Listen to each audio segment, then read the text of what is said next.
Okay, by now, you probably have a pretty good idea of at least what we're talking about in terms of information systems. Levels of management, I mean, that can really vary. So what you need to do is think about companies or businesses that you've dealt with or worked for or run yourself or whatever. And what kind of information moves through there, what kind of decisions are made, and how technology plays a role in that.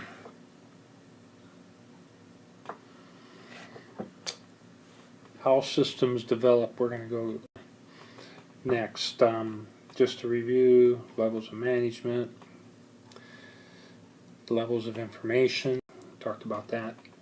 Types of decisions, structured, semi-structured, non-structured decisions.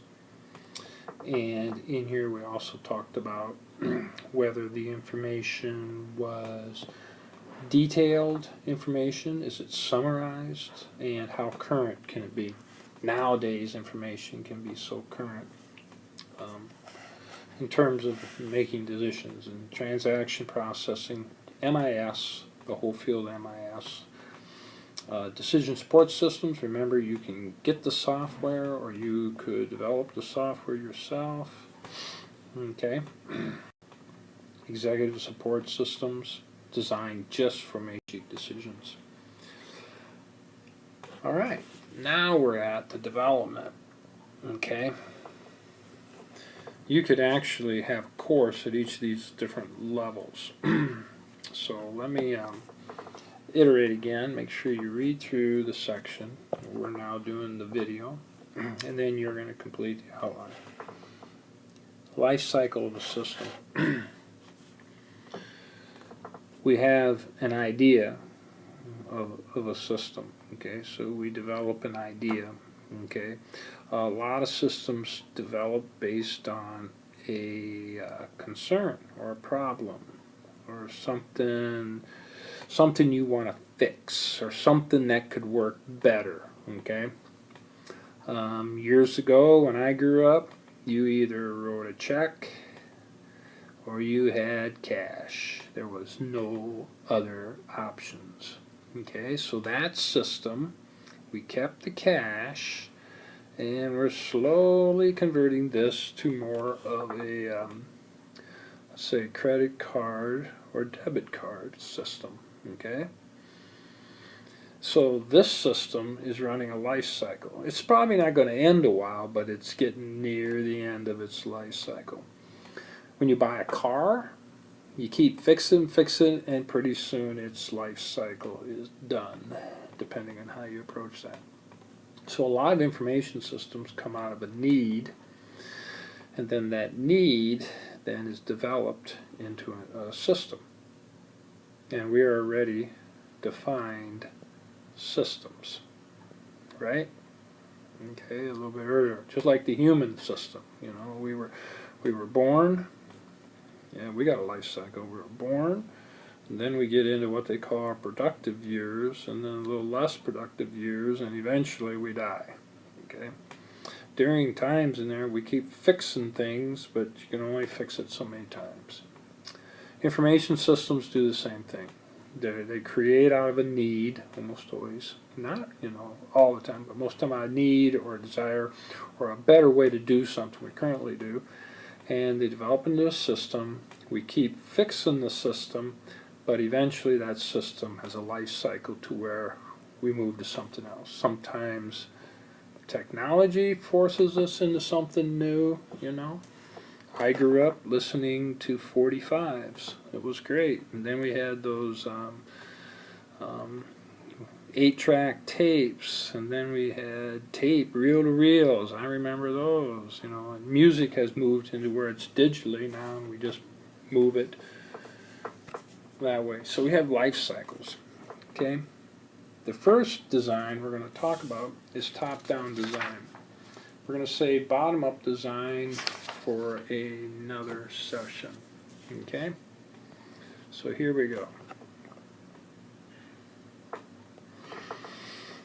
Information systems often come out, first we have some problem, and we investigate it, investigation, okay? In the world, You know, in the real world, this becomes very important to where we define the problem. I'm using problem here very generically, or we define what we want to accomplish. You know, Steve Jobs wanted music to fit on a small device that you carry it around, so he invented the iPod.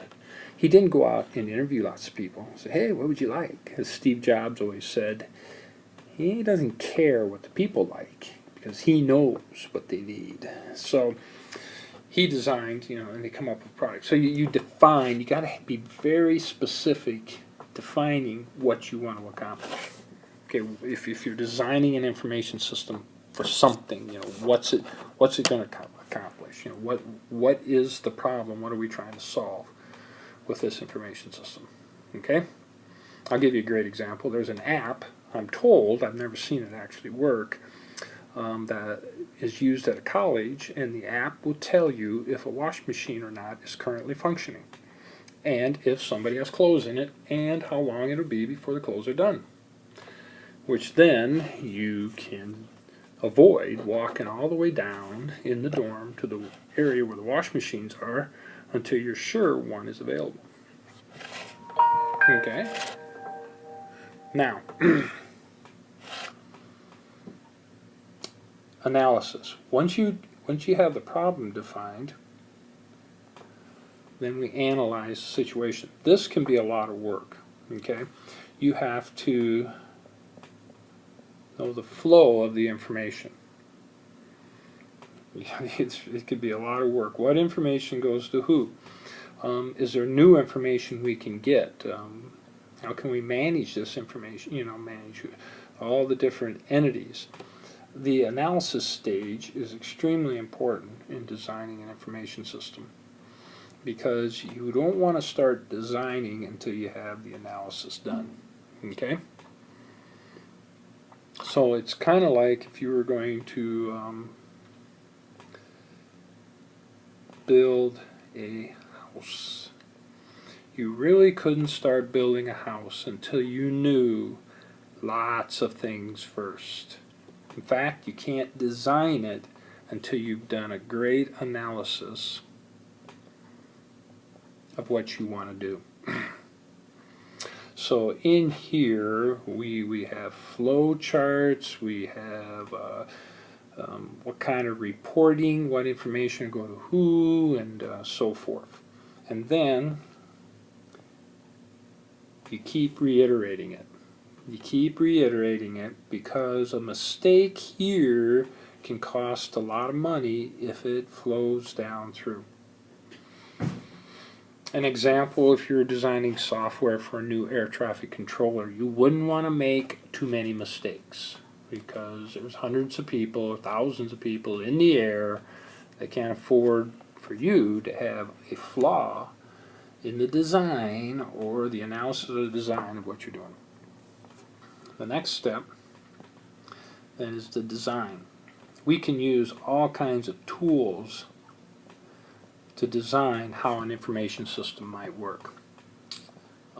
We can use flow charts, and you might have seen Visio and creating flows. I actually taught a course for a couple different businesses in the area on how to use Visio to create flow charts and flow.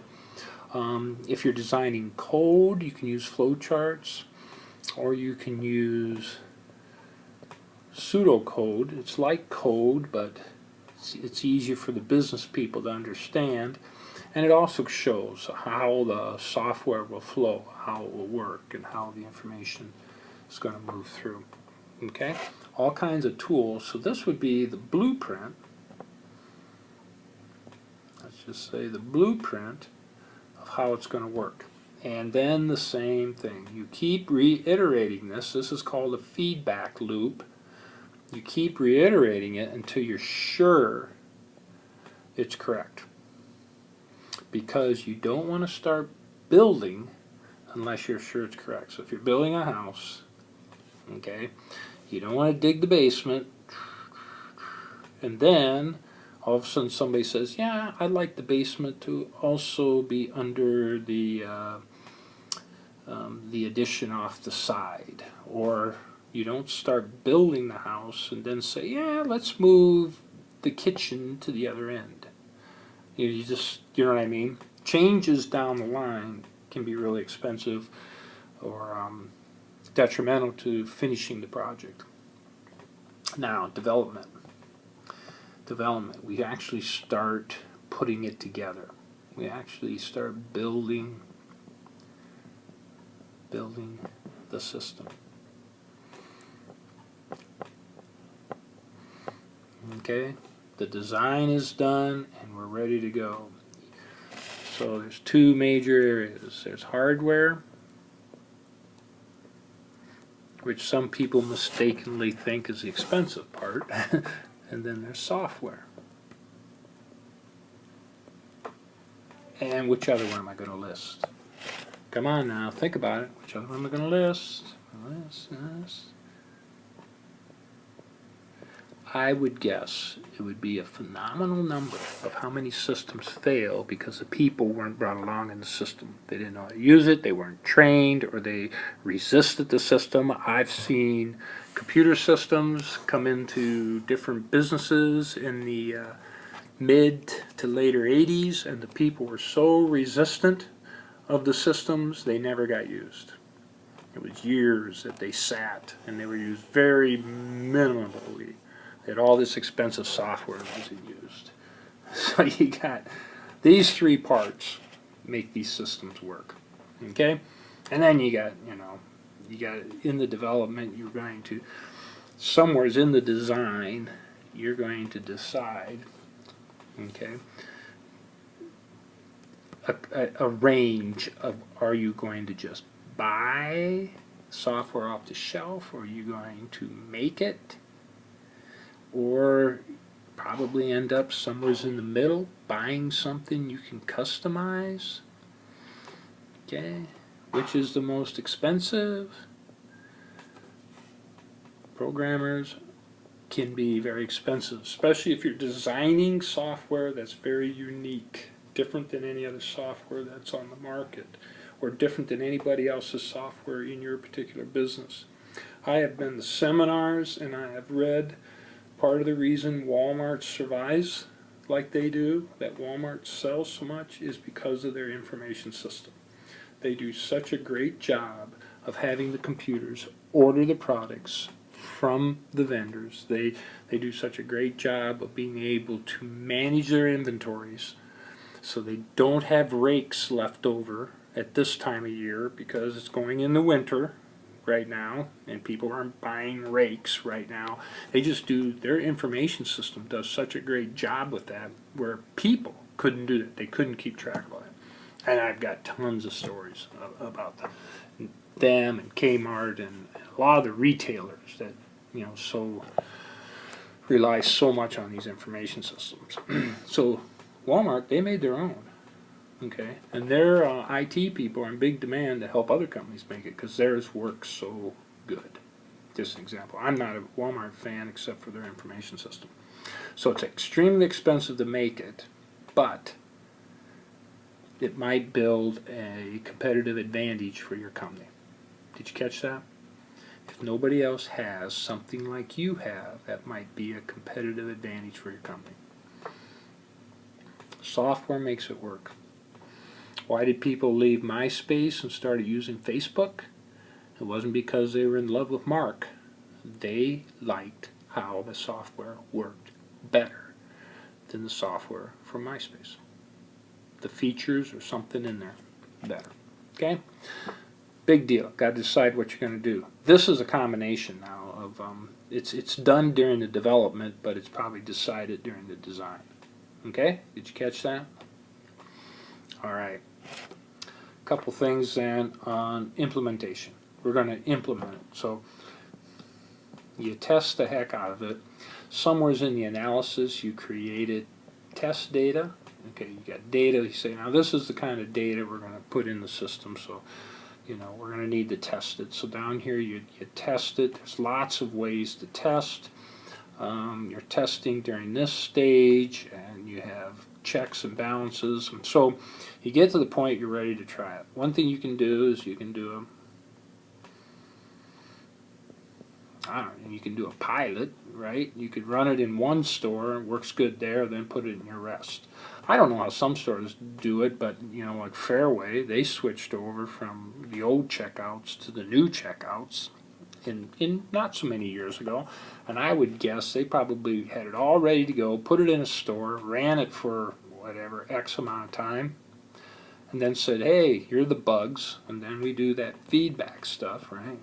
You go back up to development, Hopefully you don't have to go back up to design, because if you have to go back up to design, it's really expensive to get it back down here. Really expensive, okay? And so then, that's one way of doing it. Some systems are so that you have to do a cutover, okay? You got to throw out the old system, put in the new. Really risky, probably the cheapest way to do it, but really risky, okay? You come in, you cut over, and you start using the new system. You want to make sure it's working in order to do that. Some people will phase it in, do payroll once, and then do some level of accounting, and then some level, and some level, and some level, and next thing you know, you got the whole thing in and working, so you just phase it in. Somehow you have to decide how you're going to implement it. During the analysis, you should have done a cost effectiveness. You're going to spend X million of dollars. Is that going to pay off? Is this a good idea? So now you check and make sure it's working. Make sure you're getting the benefits you're going to get. So you evaluate the system. You do your cost analysis, and then maintenance. Maintenance is huge. It's way under managed.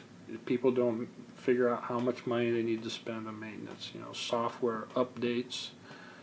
You're going to find glitches, things that are wrong.